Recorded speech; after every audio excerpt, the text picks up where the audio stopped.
49వ కీర్తన మొదటి వచనాన్ని చదువుకుందాం.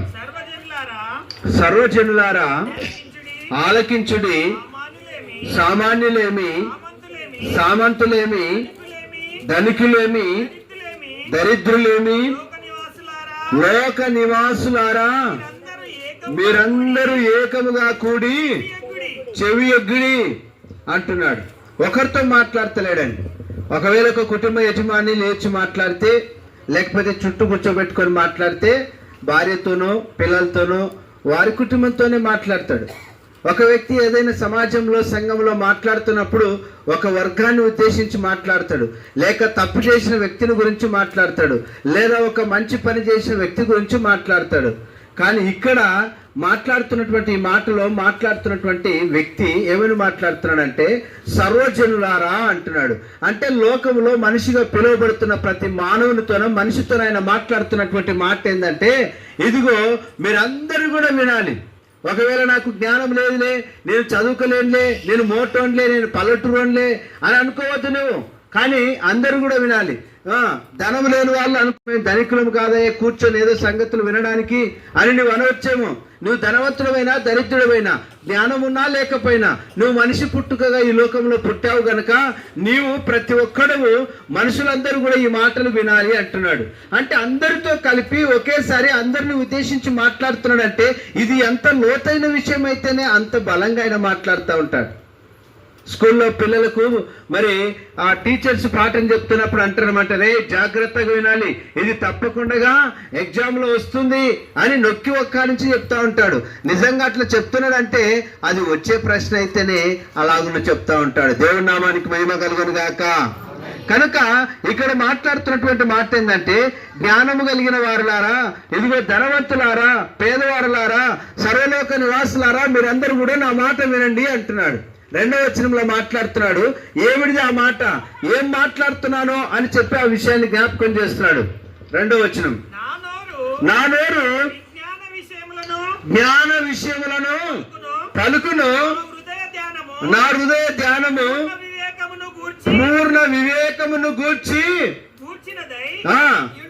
ఉండును. చాలు. ఇక్కడ ఏమంటున్నాడంటే నేను జ్ఞాన విషయములను మాట్లాడుతున్నాను అంటున్నాడు. ఏదో లోకంలో పనికి మాలే మాటలు కాదు, లోకంలో సర్వసాధారణమైన మనుషులు మాట్లాడే మాటలు కాదు ఇవి జ్ఞానముతో కూడుకున్నవి, పూర్ణ వివేకంతో కూడుకున్నవి. ఒక మనిషికి లోక జ్ఞానము కలగడము కొరకు ఈ మాటలు నేను వినిపిస్తున్నాను. ఇవి బలమైనవి కనుక ఈ మాటలు మీరు తప్పకుండా వినాలి అని అంటున్నాడు. కనుక ఈ యొక్క సమయంలో ప్రభునందు దేవుని వారలారా ఈ మాట చాలా ముఖ్యమైనటువంటి మాటగా ఆయన తెలియపరుస్తున్నాడు. కనుక మనం కూడా విందాం. అన్ని మాటలు కాదు, కానీ కొన్ని మాటలు మాత్రమే మనం యొక్క సమయంలో విని దేవుని యొక్క సంగతులు నేర్చుకుందాం. ఏం మాటలు మాట్లాడుతున్నాడో, ఎందుకు అంత జ్ఞాన విషయాలు ఆయన మాట్లాడుతున్నాడో, ఆ మాటల వెనుక ఉన్నటువంటి అంతర్యం ఏమిటిదో ఒకసారి మనం గమనించి ముందుకెళ్దాం. చూడండి, 7వ వచనం ఒకసారి మనం చదువుకుందాం. ఎవడును ఏ విధము చేతనైనను తన సహోదరుని విమోచింపలేడు అంటున్నాడు. ఎవడు కూడా ఏ విధము చేత తన సహోదరుని విమోచింపలేడు. అంటే ఎంతటి వ్యక్తులమైనా, ఎంత ధనమున్నా, ఎంత బలమున్నా, ఎంత జ్ఞానమున్నా మనము మన యొక్క స్నేహితుని కానీ సహోదరుని కానీ విమోచింపలేము అంటున్నాడు. అంటే మరణం నుండి మనం విడిపించలేము, చీకటి నుండి విడిపించలేము, పాపము నుండి విడిపించలేము. కనుక ఇది దేవుడు మాత్రం చేసేటువంటి కార్యము. ఈ యొక్క జ్ఞాన విషయాన్ని మీరు అందరూ కూడా తెలుసుకోవాలి. మనము ఎవరు ఏ విధం చేత కూడా ఎవరిని ఏ విధంగా విడిపించలేము అంటున్నాడు. నిజంగా రండి, ఇదిగో ఈనాడు చాలా మంది యవనస్తులు చాలా రకాలైనటువంటి పాపాలకు గురైపోతున్నారు. వారు పాపానికి గురవుతున్నటువంటి పాపం నుండి మనం విడిపించలేకపోతున్నాం. మరి నిన్నలేదు మననే ఒక విషయాన్ని మనం జ్ఞాపకం చేసుకున్నాం. ఆ విషయం ఏంటంటే, ఆ యొక్క విషయాల్లో ఒక యవనస్తునికి మొన్నే ఆపరేషన్ అయింది. దాదాపుగా 2 లక్షలు పెట్టి ఆపరేషన్ చేశారు. ఎందుకు ఆపరేషన్ చేశారంటే, అతడు రోజు సెల్లు వాడి మరి అన్నము తినకుండా, నీళ్లు త్రాగకుండా, ఎండల్లో తను ఏం చేస్తున్నాడో తెలియని పరిస్థితిలో ఉండి ఎండ మరి కానకుండా ఆట ఆడితే నరాలన్నీ చెట్టిపోయి మైండ్ బ్లాక్ అయిపోయింది. అతనికి 2 లక్షలకు పైగా పెట్టి ఆపరేషన్ చేయించారండి. తల్లిదండ్రులు అంటున్నారు, అయ్యా ఈ విషయాన్ని అందరికీ చెప్పండి అయ్యా, ఇదిగో మా పిల్లోడు పాడైపోయినట్టుగా, మా పిల్లోనికి ఇంత గతి పట్టింది కదా, ఎవరికి ఇలాంటి గతి పట్టకూడదు అంటే మీరు తెలియపరచండి, మైకులో తెలియపరచండి అంటున్నారు. దేవుడి నామానికి మహిమ కలుగును గాక. ఎవరు కూడా మన పిల్లల్ని విమర్శించలేం, లేక ఎవరు కూడా ఎవరిని ఏ విధం చేత కూడా విడిపించలేని పరిస్థితి. కనుక ఇలాంటి స్థితి నుంచి విడిపించాలంటే, విమర్శించాలంటే ఎవరు? దేవుడే దాన్ని చేయాలని చెప్పేసి ఆయన జ్ఞాపకం చేస్తున్నాడు. దేవుడి నామానికి మహిమ కలుగును గాక. దేవుడి నామానికి మహిమ కలుగును గాక. తర్వాత 8వ వచనం చదువుకుందాం. వాడు కుళ్ళు చూడక నిత్యము బ్రతుకున్నట్లు వాని నిమిత్తము దేవుని సన్నిధిని ప్రాయశ్చిత్తము చేయగలవాడు ఎవడు కూడా వాడు కుళ్ళు చూడకుండగా. అంటే ఎవరైతే చనిపోతున్నారో, ఎవరైతే మరణానికి సమీపంగా ఉండి మరణిస్తూ ఉంటున్నారో వాళ్ళు కుళ్ళు చూడకుండగా, వాళ్ళు కుళ్ళు పట్టకుండగా ఎవరిని కూడా విమోచింపలేమంట. ఎవరు కూడా కార్యాలు చేయలేరు. కనుక ప్రతి మనిషి కూడా కుళ్ళు పడతాడు. ఒకవేళ కుళ్ళుగానే పట్టకపోయింటే మనందరం ఏం చేసేవాళ్ళం తెలుసా? తాతలను ముత్తాతలను ఏం చేసేవాళ్ళం అంటే అందరిని ఇంట్లోనే పెట్టుకునే వాళ్ళం. చనిపోయినటువంటి మరి ఎద్దుతోలు వాళ్ళు మరి దాని అంతా కూడా శుభ్రం చేసిన తర్వాత ఏం చేస్తారు? మడత పెట్టి వాళ్ళ మడతలో దాన్ని ఏం చేస్తూ ఉంటారు? అన్ని కూడా అలాగనే పెడతా ఉంటారు. దేని కొరకు పెడుతుంటారు? అవన్నీ ఇంకా ఏదేదో వస్తువులు తయారు చేయాలని. ఎందుకంటే అది మరి కుళ్ళు పట్టకుండా దాన్ని ఏదేదో రకాలుగా చేసి మరి దాన్ని ఏర్పాటు చేస్తున్నారు. అట్లా మనల్ని కూడా చేసేది కనుక ఉన్నంటే మనం కూడా ఏం చేసేవాళ్ళని తెలుసా? ఇది మా తాతది, ఇది మా ముత్తాతది, ఇది మా ముత్తాత తాతదని పెట్టుకునే వాళ్ళం మేము. కానీ ఇక్కడ ఏమంటున్నాడంటే ఎవరు కూడా ఏ విధం చేత తన యొక్క సహోదరుని కానీ, తనకు సంబంధించిన వారిని కానీ, మనిషిని కానీ ఎవరు కూడా కుళ్ళు చూడకుండా ఉంచలేరు అంటున్నాడు. ఆ మధ్యకాలంలో ఒక ఆయన మరి ఒక స్వామీజీ అంట, ఆయన చెప్పాడంట శిష్యులందరికీ, అరే బాబు నేను ఇంకా కొన్ని రోజుల్లో చనిపోతున్నాను, నేను కూడా లేస్తానురా, ఎదుగో 3 రోజుల తర్వాత నేను కూడా లేస్తాను. యేసు ప్రభు చనిపోయాడంట కదా, ఆయన 3 రోజులు లేచాడు, నేను కూడా భక్తి కలిగిన వాడిని, నాలో కూడా శక్తి ఉందిరా, నేను కూడా లేస్తాను 3 నెలలకు అని చెప్పాడంట. ఇక ఇప్పుడు శిష్యులు ఏం చేస్తున్నారు తెలుసా? ఆయన చనిపోయిన తర్వాత ఆయన సమాధి చేయకుండా అలాగనే మరి పెట్టి వాళ్ళందరూ కూడా ఏం చేస్తున్నారంట? ఆ యొక్క సమాధిలో వాళ్ళు సమాధి చేస్తూ వాళ్ళందరూ కూడా ఏం చేస్తున్నారంటే సమాధి మరి చేయకుండా పెట్టి అన్ని పూలమాలలు వేసి ఏం చేస్తున్నారంట? చుట్టూ భజన చేస్తున్నారంట. వాళ్ళ దగ్గర అవి ఉంటాయి కదా, అవి చేసుకుంటే తాళాలు కొట్టుకుంటా ఆ శవం చుట్టూ తిరుగుతున్నారంట. లేలే స్వామి, లేలే స్వామి అని. 1 రోజు అయిపోయిందంట, 2వ రోజు అయిపోయిందంట. ఇక శవం ఏమైపోతుంది? కొళ్ళు బట్టి వాసన వస్తుందంట. ఆ పరిసర ప్రాంతాలంతా వాసనకు తట్టుకోలేక వాళ్ళందరూ కూడా పోలీస్ కంప్లైంట్ ఇచ్చారంట. అయ్యా ఇక్కడ ఆశ్రమంలో ఇలాగ జరుగుతుంది, స్వామీజీ చనిపోయి ఇప్పటికే 2 రోజులు అయిపోయింది, శవం అంతా కూడా కుళ్ళి వాసన వస్తుంది, వాళ్ళు మాత్రం అలాగనే పెట్టారు, లేస్తాడని చెప్పి భజనలు చేస్తున్నారు, పూజ చేస్తున్నారని చెప్తే వాళ్ళు బలవంతంగా వచ్చి, అయ్యా ఇట్లా కాదు, ఇది వాసన కొడుతుంది శవము, లేచే విషయం తర్వాత మీరంతా కూడా దీన్ని సమాధి చేసేసేయాలంటే వాళ్ళు అంటున్నారంట, లేదు లేదయ్యా మా స్వామీజీ బ్రతుకున్నప్పుడు చెప్పాడు, నేను కూడా 3 రోజులకు బ్రతుకుతానరా, అప్పుడే నేను సమాధి చేయొద్దని చెప్పాడు, కనుక మేము ఇంకా 2 రోజులు చూస్తాం అని చెప్పేసి అంటున్నారంట. నిజంగా ఎవరు కూడా ఏ విధం చేత ఎవరిని కుళ్ళు పట్టకుండా ఉంచలేమండి. కానీ క్రీస్తు శరీరం కుళ్ళు పట్టకుండా ఆయన సజీవంగా లేచాడు. దేవుడి నామానికి మహిమ కలుగును గాక. దేవుడి నామానికి మహిమ కలుగును గాక.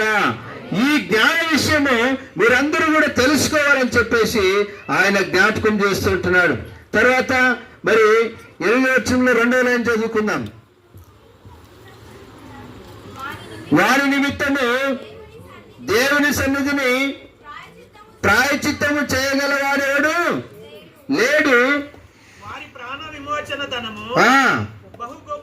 చాలు, ఇక్కడ ఏమంటున్నాడంటే వాని నిమిత్తము ప్రాయశ్చిత్తము చేయగలిగిన వాడు ఎవరు కూడా లేరు. తర్వాత వారి ప్రాణ క్రయధనము బహు గొప్పది అంటున్నాడు.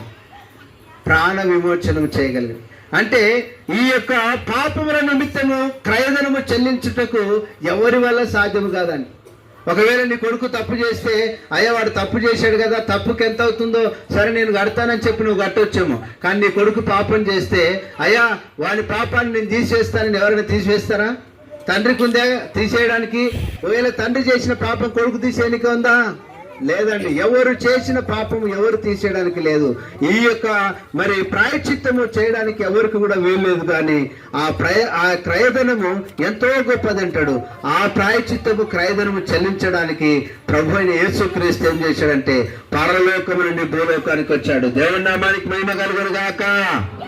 పరలోకము నుండి భూలోకానికి ఆయన ఎందుకు వచ్చాడంటే మనందరి పాపాలు తూర్పుకి పడమటికి ఎంత దూరమో అంత దూరముగా ఉన్నటువంటి మన పాపాలను, భూమికి మరి ఆకాశం ఎంత ఎత్తుగా ఉందో అంత ఎత్తైనటువంటి పాపాలను, రక్తము కంటే ఎర్రనైన పాపాలను, చీకటి కంటే నల్లనైనటువంటి పాపాలన్నిటి నుండి ప్రాయశ్చిత్తము చేయడానికి, ఆ పాపాల నుండి విడిపించడానికి ప్రభు అయిన యేసుక్రీస్తు ఆయన గొర్రె పిల్లగా మరి తాను రిక్తుడిగా చేయబడి మహిమ వైభవాన్ని వదిలిపెట్టి భూలోకానికి వచ్చాడు. ఎందుకొరకు వచ్చాడంటే మనందరి పాపములకు ప్రాయశ్చిత్తము క్రయధనము చెల్లించడానికి. ఆ ప్రాణం యొక్క విలువ ఎంతో గొప్పది గనక ఆ యొక్క ప్రాణాన్ని ఆయన పోకుండగా తన ప్రాణాన్ని అడ్డం వేసి మన ప్రాణాన్ని బ్రతికించడం కొరకు ఆయన భూలోకానికి వచ్చాడు. ఇది గొప్ప సంగతి. ఈ విషయాన్ని మీరు తెలుసుకోవాలని చెప్పి ఆయన జ్ఞాపకం చేస్తున్నాడు. కనుక ఈ యొక్క విషయాన్ని మనం అందరం కూడా తెలుసుకోవాలని చెప్పేసి ఆయన జ్ఞాపకం చేస్తున్నాడు. తర్వాత 11వ వచనం చదువుకుందాం. వారు తమ ఆస్తిని ఇతరులకు విడిచిపెట్టెదరు,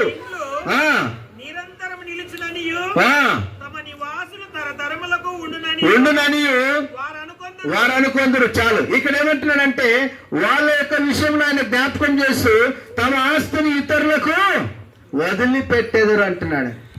మనం ఎంతో కష్టపడి సంపాదించుకుంటాం, కొన్నిసార్లు తినకుండా ఉంటాం, కొన్నిసార్లు మరి ఏదైనా అవసరమైతే కూడా అవసరతను చంపుకొని మరి బ్రతుకుతూ ఉంటాం. ఎందుకొరకంటే మా పిల్లలకు కావాలయ్యా, వాళ్ళకి కావాలా, వీళ్ళకి. కానీ అది మనం సంపాదించుకున్న ఏ సంపాదన కూడా మనం అనుభవించడానికి కాదు. మనం సంపాదిస్తే ఎవరు తింటారంటే అది మన పిల్లలు తింటారు. మా తాత ముత్తాతలు సంపాదిస్తే ఎవరు తింటారు? మా తాత ముత్తాత తినడు, ఆయన తినగలిగిన కాడికే తిని వెళ్ళిపోయింటాడు. మిగిలింది ఎవరు తింటారు? చాలా పిల్లలు తింటారు అనమాట. అందుకని ఆయన ఏమంటున్నాడంటే నువ్వు ఈ లోకంలో కష్టపడి సంపాదించుకున్నది ఏది కూడా నీవు తీసుకొని వెళ్ళలేవు. అది నీ సొంతము కాదు, అది ఇతరులకు వదిలిపెట్టవలసిందే. దాని కొరకు లేనిపోయిన పాపాలు, దాని కొరకు లేనిపోయిన అబద్ధాలు, ఇతరులను మోసం చేసి ఆస్తిని కాజేసి కొట్టి నువ్వెందుకు దాన్ని సంపాదించుకుంటున్నావు? కనుక ఇలాంటిది మరి దేవుని యొక్క దృష్టిలో తప్పు. గనక నువ్వు ఇతరులను మోసం చేయకుండా అబద్ధము చేత మరి హేయమైన క్రియలు జరిగించి ఇతరుల ఆస్తులను నువ్వు కొట్టేసి బ్రతికి పెద్దవాడిని అయిపోదాం అనుకుంటున్నావేమో. కానీ నువ్వు అయిపోయినా ఏది కూడా నువ్వు తీసుకొని పోలేవు. నువ్వు ఎట్టలో లోకానికి వచ్చావు వట్టి చేతులతో, అలాగున నువ్వు వట్టి చేతులతో వెళ్తావు. ఈ సంగతి నువ్వు గమనించి ఈ లోకములో పాపం చేయకుండా నువ్వు బ్రతకాలని చెప్పి ఇది జ్ఞానముతో కూడుకున్న విషయం. సర్వలోక జనులారా మీరందరూ తెలుసుకోండి అని చెప్పి ఆయన జ్ఞాపకం చేస్తున్నాడు. చివరి విషయం నుంచి చదివి ముగించబోతున్నాను. తర్వాత 15 వచ్చిన చదువుకుందాం. దేవుడు నన్ను చేర్చుకొనును పాతాళములో విమోచించును. దేవుని నామానికి మహిమ కలుగును గాక. గట్టిగా చప్పట్లు కొట్టి దేవుని నామాన్ని మహిమపరుద్దాం. చివరి మాట ఏమంటున్నాడు తెలుసా? దేవుడు నన్ను చేర్చుకొనును అంటున్నాడు. ఎవరినైనా చేర్చుకుంటాడు? అందరినీ చేర్చుకోడండి. ఈ లోకంలో అందరినీ చేర్చుకోవడం కొరకు దినవెల్లా ఆయన చేతులు చాటు నిల్చున్నాడంట. ఓ నా కుమారుడా, ఓ నా కుమార్తె, నువ్వు నా వైపు చూస్తావా? రక్షణ పొందుతావా? నువ్వు నా వైపు చూసి నువ్వు రక్షణ పొందాలని నీ యొక్క చేతులు రక్తంతో కడిగి ఉన్నాయి కనుక వాటిని కడిగి వేసుకో. నిర్వేమే పాపం చేత నిండి ఉన్నది కనుక దాన్ని శుద్ధి చేసుకో. నీ తలంపులు చెడిపోయి ఉన్నాయి కనుక దాన్ని శుద్ధి చేసుకో. ఈ లోకంలో చాకలి సలువ చేయలేనంత తెల్లగా నీ యొక్క పాపం నేను చేస్తాను అని చెప్పి ఆయన ప్రభు యేసుక్రీస్తు దినమెల్ల చేతులు చాపుతున్నాడు. ఇప్పుడు గనక మనం నమ్మి రక్షణ పొందితే, ఇప్పుడు గనక ఆయన చేతుల వైపు చూసి రక్షణ పొందితే, ఇప్పుడు గనక ఆయన గాయపడిన చేతులను చూసి రక్షణ పొందగలిగితే నువ్వు ధన్యురాలవే. ఒకవేళ అది గనక చేయకపోతే తర్వాత నిన్ను ఆయన చేర్చుకోడండి. కానీ ఇక్కడ ఆయన ఏమంటున్నాడు తెలుసా? నన్ను ఆయన చేర్చుకుని అంటున్నాడు. ఎవరినైనా చేర్చుకుంటాడు? అందరిని చేర్చుకోడండి. అప్పుడు ఎవరిని చేర్చుకుంటాడంటే ఎవరైతే భూలోకంలో ఉన్నారో ఉన్నవారు ప్రభువైన యేసుక్రీస్తు 2026 సంవత్సరాల క్రిందట నా కొరకు భూలోకానికి వచ్చాడు. ఆయన భూలోకానికి వచ్చి ఆయన మరణించి ఆయన మరణాన్ని జయించి ఉన్నాడు కనుక ఆయన మరణము ద్వారా నాకు విమోచన దొరికిందని ఇక మీదట నా జీవితాన్ని, నా పాత జీవితాన్ని సమాధి చేసి నేను నూతనంగా లేపబడి క్రీస్తు యేసునందు నూతన సృష్టిగా మార్చబడి ప్రభులో నేను వర్ధిల్లుతానని ఎవరైతే నమ్మి బాప్తిసం పొందుతారో వాళ్ళని చేర్చుకుంటాడండి. లూకాసు వార్త మనం చదువుకుంటే 16వ అధ్యాయంలో, లూకాసు వార్త 16వ అధ్యాయంలో చివరి వచనం, లూకాసు వార్త 16వ అధ్యాయంలో మనం ఒక మాట చదువుకుంటే 22వ వచనం ఒకసారి చదువుకుందాం. ఆ దరిద్రుడు చనిపోయి దేవదూతల చేత అబ్రహాము రొమ్మున ఆనుకొనుటకు కొనిపోబడెను. ధనవంతుడు కూడా చనిపోయి పాతి పెట్టబడెను. అతను పాతాళములో బాధపడుచు దూరము నుండి అబ్రహామును అతని రొమ్మున ఆనుకొని ఉన్న లాజరును చూచి, తండ్రి అయిన అబ్రహామా, నా యందు కనికరపడి నీ వేలు కొనను నీళ్లలో ముంచి నా నాలుకను చల్లార్చుటకు అతన్ని పంపమని వేడుకుంటూ ఉన్నాడండి.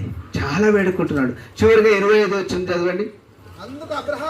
అందుకు అబ్రహాము, కుమారుడా, నీవు నీ జీవిత కాలమును నీకు ఇష్టమైనట్టుగా జీవిస్తే అలాగుననే లాజరు కష్టమును అనుభవించి జ్ఞాపకం చేసుకుని ఇప్పుడైతే వాడు ఇక్కడ నెమ్మది పొందుతున్నాడు, నువ్వు యాతన పడుచున్నావు అంటున్నాడు. దేవుడి నామానికి మహిమ కలుగును గాక. ధనవంతులైనటువంటి వాళ్ళారా, లోకంలో మీరు పాపములు చేసి ధనం ఉంది కదా అని మరి నువ్వు లోకంలో చేయని కార్యాలు చేసి ధనం ఉంది కదా నాకు దేవుడు ఏమి అవసరం అనుకొని నువ్వు దేవుని గుడికి వెళ్ళకుండా, లేక నువ్వు దేవుని నమ్ముకోకుండా, మరి దైవజనుల మాట వినకుండా లోకంలో జీవించి నువ్వు చనిపోతే నీకు నరకం ఉంది, నీ పాతాళంలో ఉంటావు. కానీ ప్రభు నమ్ముకున్న వ్యక్తి అంటే ఎక్కడ ఉంటాడంట? ప్రభు ఆయన్ని చేర్చుకుంటున్నాడు. అందుకనే లాజరు ఆయన భూలోకంలో ప్రభుకి ఇష్టమైనట్టుగా జీవించాడు గనక ఇప్పుడు చనిపోయి ఎక్కడున్నాడంట? అబ్రహాము రొమ్మున సేద తీరుతున్నాడు. సేద తీరుతూ ఇప్పుడు ఆయన నెమ్మదిగా ఉంటే ధనవంతుడు ఎక్కడున్నాడంట? పాతాళములో యాతన పడుతున్నాడంట. అప్పుడు అంటున్నాడయ్యా, ఇదిగో నేను యాతన పడుతున్నానయ్యా, ఇదిగో కనీసం నీళ్లు నాకు ఒక్క గుట్టుగా నీళ్ళైనా ఆ వేలు ముంచి కొంచెం పెదవులు చల్లార్చుకుంటా అంటే అప్పుడు ఆయన అంటున్నాడు కదా, ఇక్కడి వారు అక్కడికి, అక్కడి వారు ఇక్కడికి రాచాలకున్నట్టుగా మధ్యన పెద్ద అగాధం ఉంచబడింది అని చెప్తున్నాడు. అప్పుడు ఆ ధనవంతుడు అంటున్నాడంట, అయ్యా నేను ఎంత పొరపాటు చేశానయ్యా, భూలోకంలో అనేకులు నాతో మరి చెప్పినప్పుడు నేను వినలేదయ్యా. ధనాన్ని చూసుకున్నాను, ధనాన్ని బట్టి లేక లోక జ్ఞానాన్ని బట్టి, లోకంలో ఉన్నటువంటి సౌందర్యాన్ని బట్టి, లోకంలో ఉన్నటువంటి ప్రభు జ్ఞానాన్ని బట్టి నేను నీకు దూరంగా జీవించాను. ఇదిగో పాపంలో జీవించాను, పాపాన్ని ఎట్టుకోకుండా జీవించాను, నాకు ఇంకా చావమిలే అనుకున్నాను, నేను చనిపోయాను, ఇప్పుడు ఇక్కడ యాత్ర పడుతున్నాను. నాకు ఇంకా 5 మంది సహోదరులు ఉన్నారు. ఎంతమంది ఉన్నారంట? ఇంకా 5 మంది ఉన్నారు. వాళ్ళు కూడా ఈ వేదకరమైన స్థలానికి రాకున్నట్లుగా ఆ లాజరుని తిరిగి పంపంటున్నాడు. అప్పుడు ఆయన ఏమంటున్నాడు తెలుసా? ఇక్కడ ఉన్నటువంటి లాజరు ఇక్కడనే ఉంటాడయ్యా. ఇదిగో భూలోకంలో ఇప్పటి వరకు కూడా, అప్పటి మోషేను మొదలుకొని ఇప్పటి ఈ కాలం వరకు కూడా, ఈ నడుస్తున్న ఈ 26 కాలం వరకు కూడా ఆ భూలోకంలో నన్ను గూర్చి చెప్పేవారు ఉన్నారు. వాళ్ళలో ఎవరు వెళ్ళి చెప్పినా వారి మాట నీ తమ్ముళ్ళు వింటే వాళ్ళు కూడా ఇక్కడికి రాకుండగా అబ్రహాము రొమ్మును ఆనుకున్నట్టుకు నా దగ్గరకు వస్తారని చెప్పి అప్పుడు ఆయన చెప్పాడంట. ప్రభునందు దేవుని వారలారా, మీకందరికీ కూడా మరి ఈ యొక్క సమయంలో నేను చెప్తూ ఉంటున్నానండి, ఇదిగో మీ యొక్క ఆయుష్ మీలో ఉండగానే, ఊపిరి మీలో ఉండగానే, దీపం ఆరిపోకముందే ప్రభుని మీరు చూడండి. ఆయన శిలువ మీద మరణించినటువంటి ఆయన మరణాన్ని జ్ఞాపకం చేసుకోండి.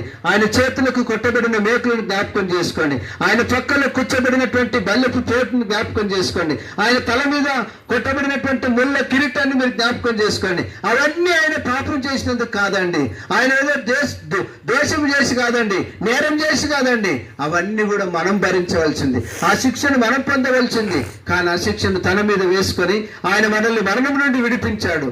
ఆ ప్రభు వైపు నువ్వు చూసి రక్షణ పొందితే నువ్వు కూడా చనిపోతే పరలోకంలో ప్రభుత్వం పాటు ఉంటావు. ఆయన నిన్ను చేర్చుకుంటాడన్న సంగతిని జ్ఞాపకం చేస్తూ ఇదే నీకు మిక్కిలి అనుకూల సమయం అని తెలియపరుస్తూ ఈ మాటలు ముగిస్తుంటున్నాను. దేవుడు తన పరిశుద్ధ వాక్యాన్ని దీవించి ఆశీర్వదించును గాక.